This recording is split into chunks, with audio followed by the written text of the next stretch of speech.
దేవునికి మనం సంపూర్ణంగా లోబడాలి. ఎస్తేరు గ్రంథం 2వ అధ్యాయం 20వ వచనాన్ని చూడండి. ఎస్తేరు మొర్దెకై యొక్క పోషణ మందున్న కాలమున చేసినట్టుగానే ఇప్పుడును అతని మాటకు ఆమె లోబడి చుండెను గనుక మొర్దెకై తనకు ఆజ్ఞాపించిన ప్రకారము ఎస్తేరు తన జాతినైనను తన వంశమునైనను తెలియజేయక ఉండెను. మొర్దెకై వరుసకైతే అన్న వరుస అవుతాడు, కానీ ఎస్తేరు తల్లిదండ్రులు లేనిదిగా ఉన్నప్పుడు చెల్లి వరుస అయినటువంటి ఆమెను ఒక కుమార్తెగా స్వీకరించి ఆ బిడ్డను పెంచాడండి. ఆ పెంచిన ఆ కాలమంతట్లో మొర్దెకై ఆమెకు ఏమేమైతే నేర్పించి నువ్వు ఇలా ఉండాలని ఆధ్యాత్మికంగా ఆమెకు బోధించాడో ప్రతి విషయంలో కూడా ఆమె అలాగే జీవించింది.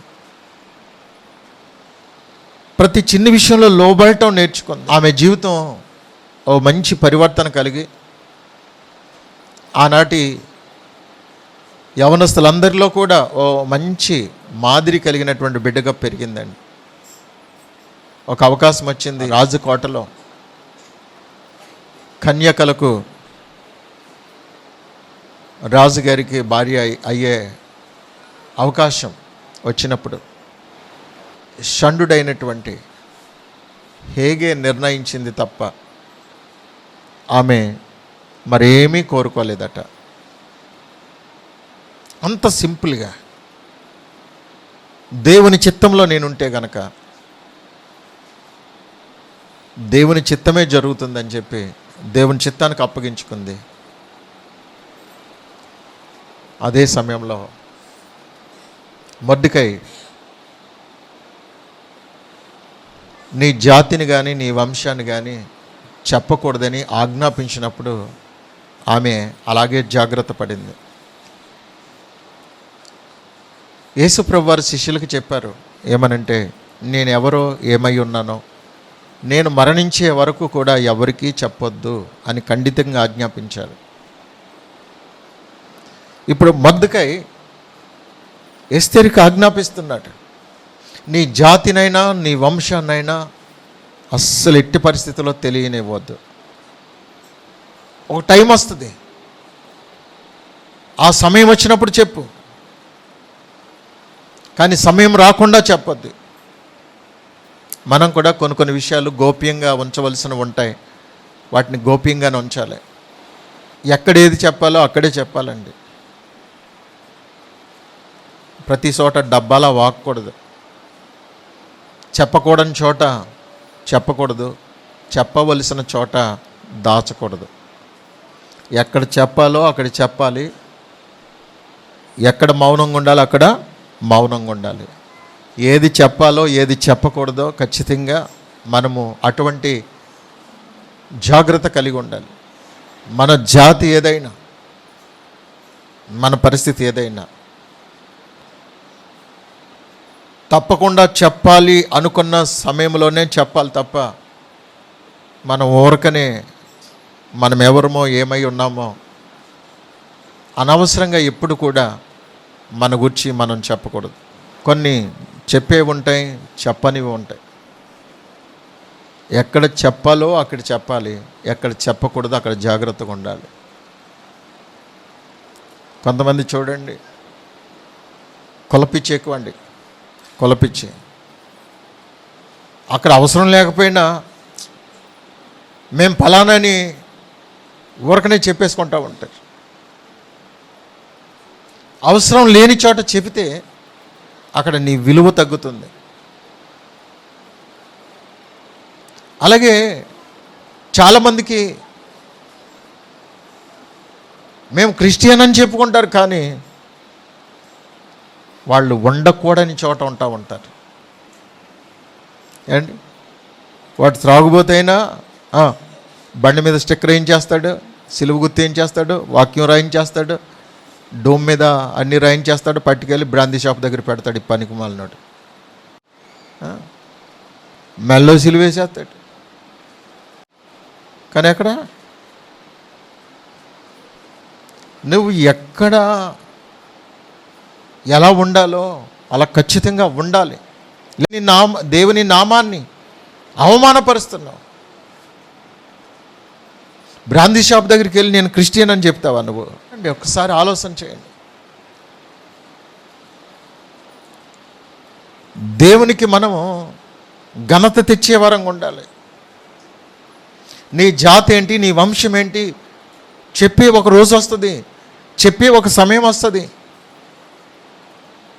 అప్పటి వరకు దాన్ని నువ్వు ఎక్స్పోజ్ చేయకూడదు. నువ్వు దేవుని గురించి జాగ్రత్త కలిగి ఉండాలి, నిన్ను గురించి జాగ్రత్త కలిగి ఉండాలి. నీ దేవుని నామాన్ని అవమానపరిచే విధంగా ఉండకూడదు. నీ ప్రవర్తన బట్టి దేవుని నామాన్ని దూషణ పాలు చేసేటట్టుగా ఉండకూడదు. చూడండి, ఎస్తేర్ అటండి మొర్దెకై పోషణ కాలంలో ఎలాగైతే లోబడుతూ ఉన్నదో ఇప్పుడు కూడా అలాగే లోబడుతుంది. ఇప్పుడు రాణి అయిపోయింది.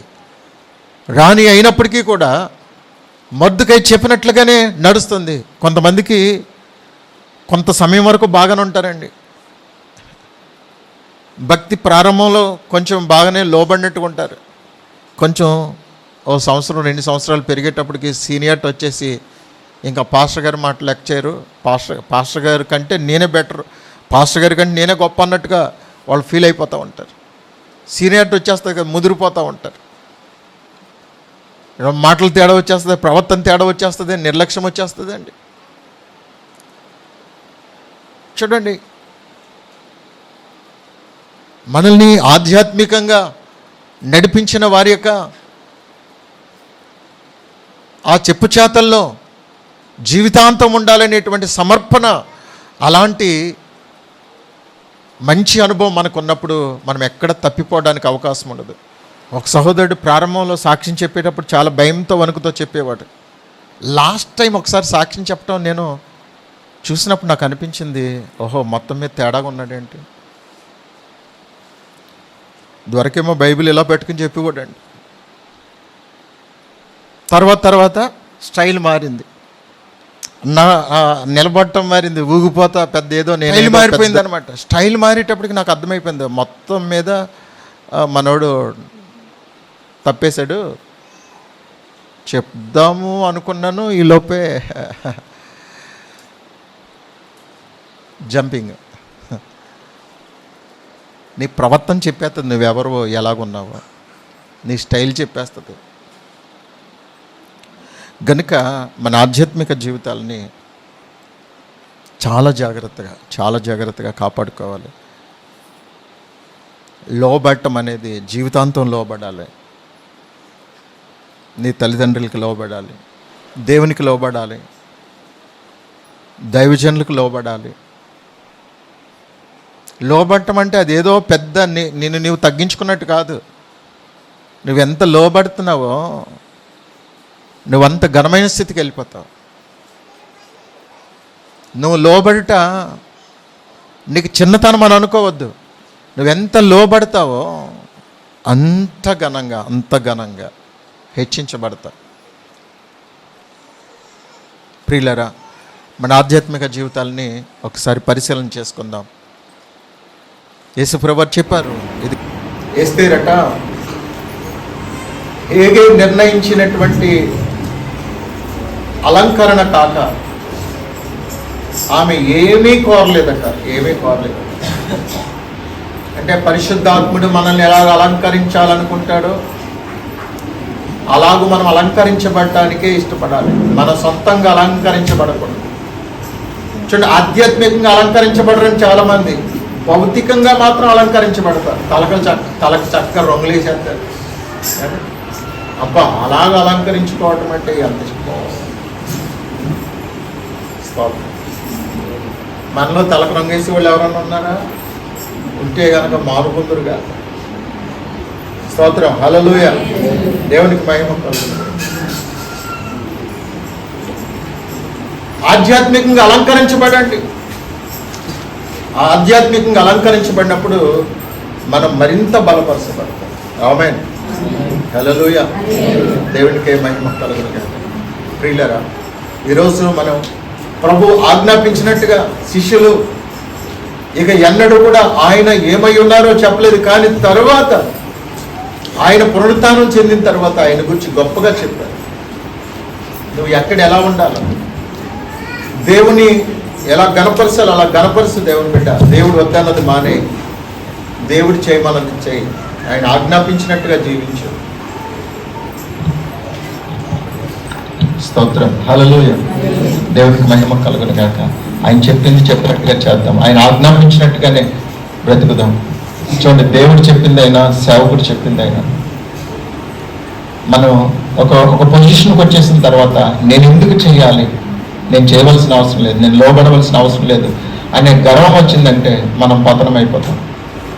ఎస్తేరు రాణి అయినప్పటికీ కూడా మొదటిగా చెప్పినట్టుగా చేసింది.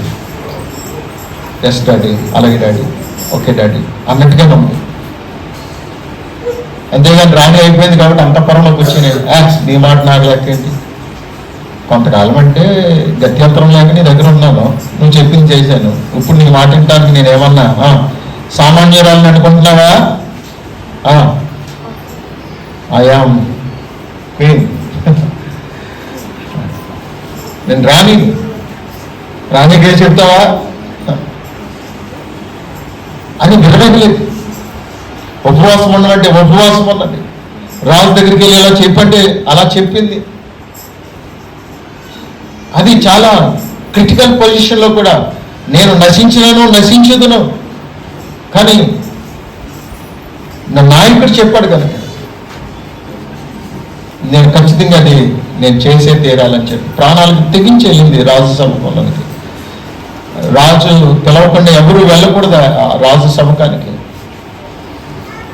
మరి అలాంటి పరిస్థితుల్లో కూడా వెళ్ళింది. ఈ రోజున మనం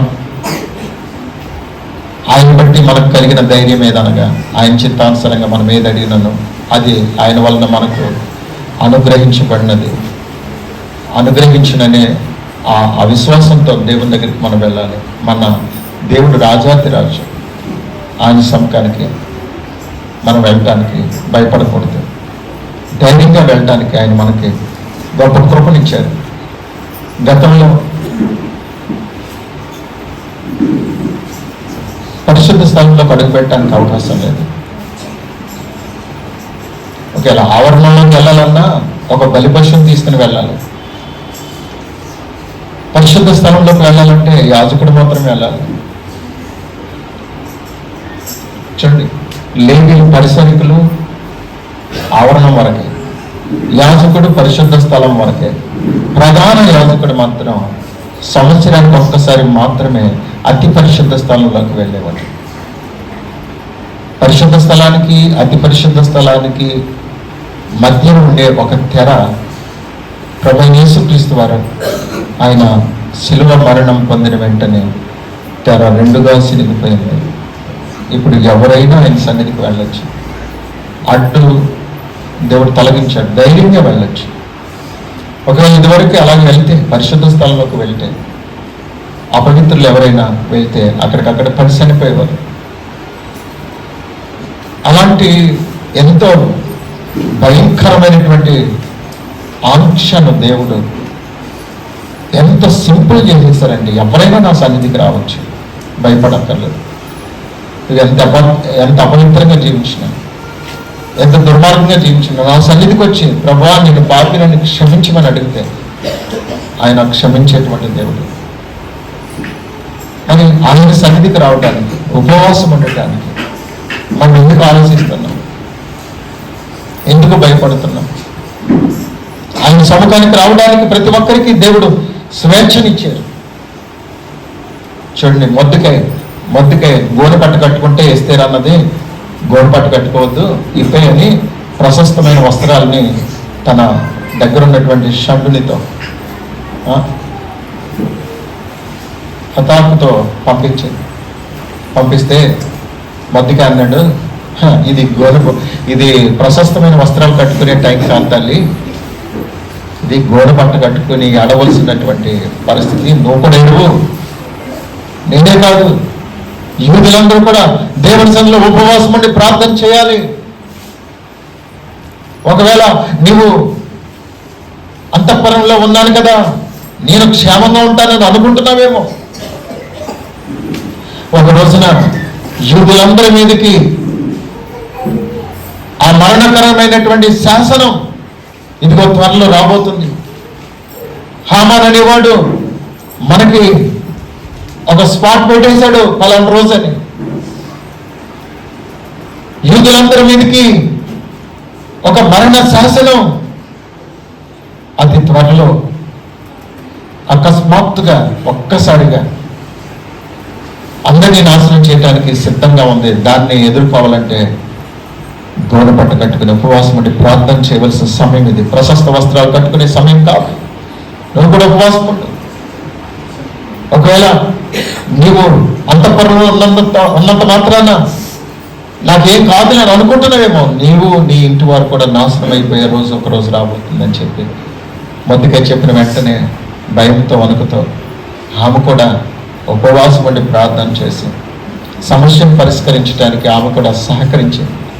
ఈరోజు ఎన్నిసార్లు గర్దించినా, ఎన్నిసార్లు బుద్ధి చెప్పినా చాలా మంది జ్ఞానం లేని వారిగా ఉన్నారు. ఇదిగో మన శత్రువైనటువంటి దుష్టుడైనటువంటి సాతానుడు అందరినీ నాశనం చేసి అందరినీ కూడా ఆ మరణమైనటువంటి నరకానికి తీసుకుని వెళ్ళిపోవడానికి అందరినీ చెరిపేశాడండి, పాడు చేసేసాడు. ఒక మరణ శాసనాన్ని పుట్టించాడండి. నీవు పలానా సమయానికి నాశనం అయిపోవాలి అని. నీకు అర్థం కావట్లేదు. దేవసన్నిధిలో ప్రార్థన చేయడం నీకు ఏమాత్రం మనసు రావటం లేదు. ఊరికే అంత బాగానే ఉంది కదా, ఎప్పుడు ఇలాగే ఉంటుంది అని అనుకుంటున్నావు.